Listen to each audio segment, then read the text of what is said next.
Hello everyone, welcome back to the reading of DOM CASMURRO by Machado de Assis, here in the channels Tapa-Olho Azul and Super Acadêmico. Don't forget to subscribe to both channels. Let's go! It is time. But it's time to go back to that afternoon in November, a bright cool afternoon, tranquil as our house and the stretch of roads on which we lived. Actually, it was the beginning of my life. All that had gone before was like the making up and putting on costume of those about to go on stage. Like the turn up of the lights, the tuning of the fiddles, the overture. Now I was to commence my opera. Life is an opera. That's what an old Italian tenor who lived and died here used to tell me. And one day he explained his definition in such a way that he made me believe it. Perhaps it is worth the trouble to give it. It is only one chapter. 9. The opera. He no longer had any voice, but he persisted in saying he had. Lack of practice is my trouble, he would add. Every time a new company arrived from Europe, he would go to the impresario and recount all the injustice of heaven and earth. The impresario would commit one more, and the old tenor would go away exclaiming against his unfairness. He still wore the mustachios of his roles. When he walked, he spit of his age. He looked as if he were paying court to a princess of Babylon.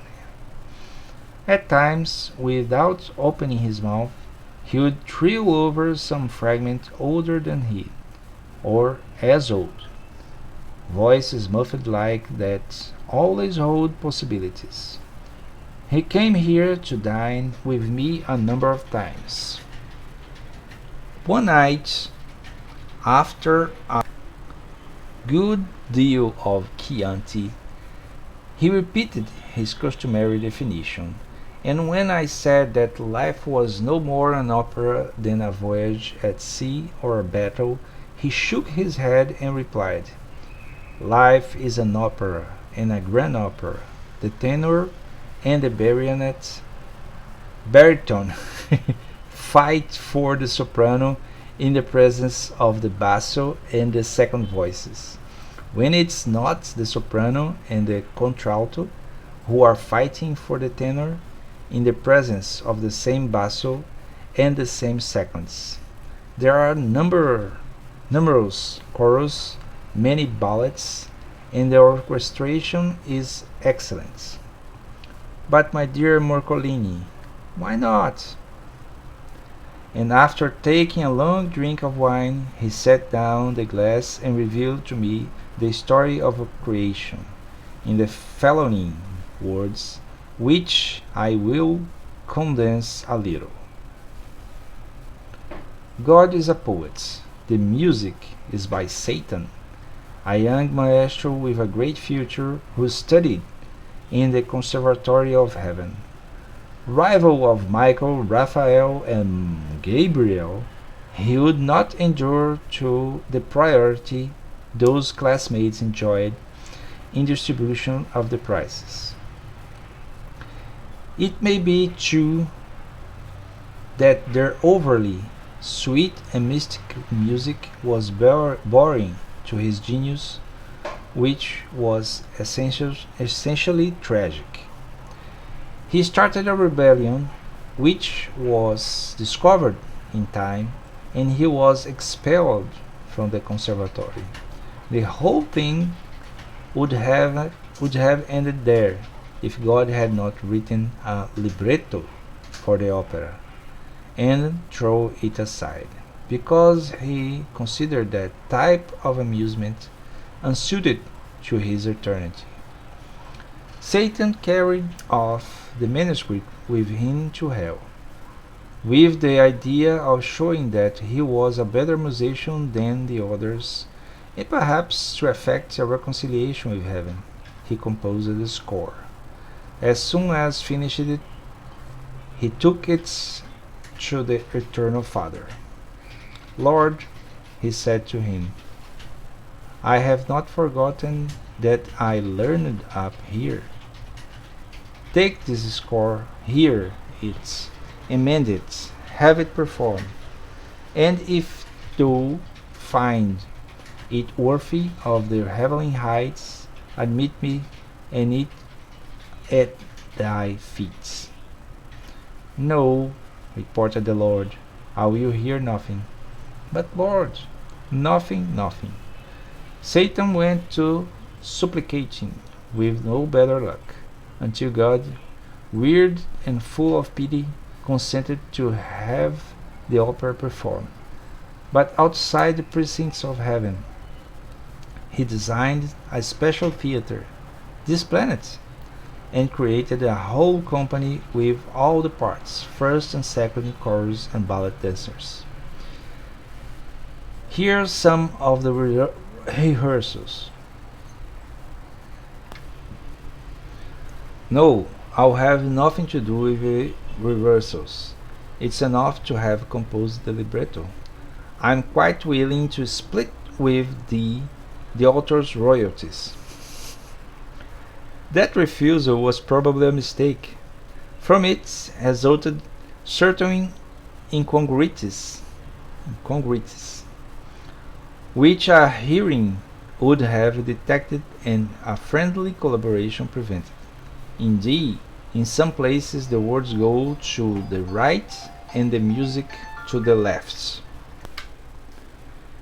And there are those who say that this is the beauty of the composition and keeps it from being monotonous.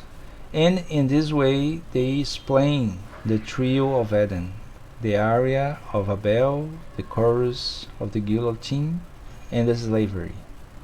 Not infrequently, the same plot situation is used over again without sufficient reason. Certain motives grow wearisome from repetition. There are obscure passages. The maestro makes too much use of the choral masses, which often drown out the words with their confused harmony. The orchestral parts, however, are handled with great skill. At least, this is the opinion of the unprejudiced.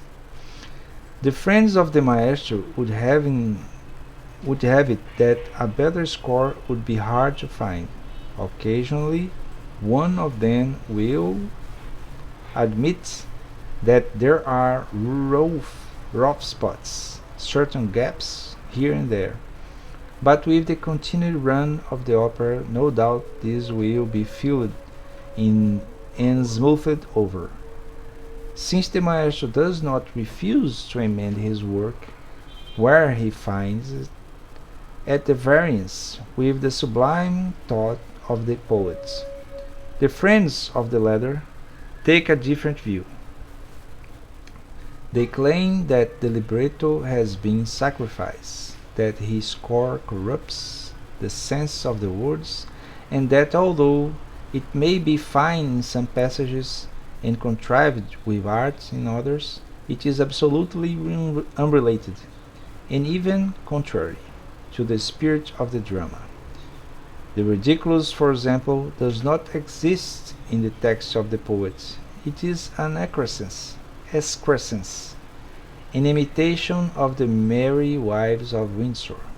This point is conceded by the Satanists with some appearance of reason. They say that at the time young Satan composed his grand opera, neither this farce nor Shakespeare had been born. They go so far as to affirm that the English poets did nothing more than copy down the book with such art and felicity that he seems himself to be author of the work. but manifestly he is a plagiarist. This piece, concluded the old tenor, will last as long as the theatre lasts, and there is no telling when it will be demolished as an act of astronomic expedience. The success of the production is increasing. Poet and musician receive their royalties with punctual regularity, but not in the same coin. The law of division is that of the scriptures, many are called, few are chosen. God gets paid in gold, Satan in paper. Very witty. Witty? He shouted. Then he calmed himself. My dear Santiago, I am not witty. I have a horror of wit. What I say is the truth, pure and ultimate. One day, when all the books have been burned as useless, there will be someone, maybe a tenor, most likely an Italian, who will teach this truth to men. All is music, my friend. In the beginning was the do, and the do became re, etc. This wine glass, he was filling it again. This wine glass is a brief refrain. You don't hear it, neither do you hear wood or stone, but they're all part of the same opera. Thanks for listening, and catch us more in this playlist. Goodbye.